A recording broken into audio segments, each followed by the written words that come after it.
বিয়েবাড়ি পড়লে আমরা মেয়েরা কনফিউজ হয়ে পড়ি, কী শাড়ি পরবো, কী ম্যাচিং করে জুয়েলারি পরবো, মানে এই নিয়ে আমরা মেয়েরা খুব এক্সাইটেডমেন্ট হয়ে পড়ি।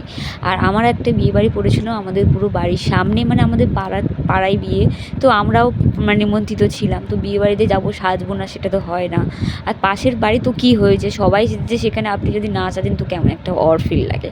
তো তারপরে আমি একটা শাড়ি পরে নিয়েছিলাম, যেহেতু আমার কাছে সেরকমই শাড়ির কালেকশান নেই, কারণ বিয়ে হয়েছে মোটে এক বছর কতবার শাড়ি কিনবো, সব তো বিয়েতে পাওয়া শাড়ির খুব একটা কেনা হয়নি, কারণ আমরা ঘুরতে যেতে বেশি পছন্দ করি বলে আমি শাড়িটা খুব একটা ক্যারি করি না, মানে ড্রেস নিই শাড়ি বাদে।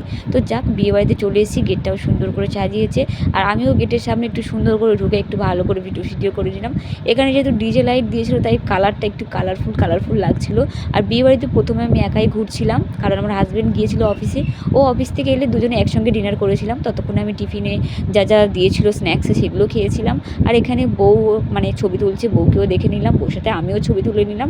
তো তারপরে ছবি টবি তোলা হয়ে গিয়েছে। এই যে বর আর ওই যে বউ খুব সুন্দর, দুজনকে খুব মিষ্টি লাগছিলো। তারপর দেন চলে আসি আমরা খাবার ওখানে। আমার হাজব্যান্ড ততক্ষণে চলে এসেছিলো। দুজনে মানে অনেকটা রাত হচ্ছিলো বলে তাড়াতাড়ি ডিনার করে নিচ্ছিলাম, তার কারণ পরের দিন ওকে আবার অফিসে যেতে হবে। তো তার জন্য আমরা ডিনারে বসে গিয়েছি। খুব সুন্দরভাবে আয়োজন করেছে। আর এখানে বুফে সিস্টেম করেছে। এই যে খুব সুন্দর এই যে কড়ির প্লেটে করে দিয়েছে, ফার্স্ট টাইম মানে এরকমভাবে একটা বিয়েবাড়িতে পড়লো। টুথপিক দিয়েছে, হজমোলা দিয়েছে, দিয়ে একটা টিস্যু দিয়েছে, ব্যাস। কিন্তু পরে আমাদের আবার টিস্যু দিয়েছিল। তো খাওয়া দাওয়া মোটামুটি জমজমাটি হয়েছিল।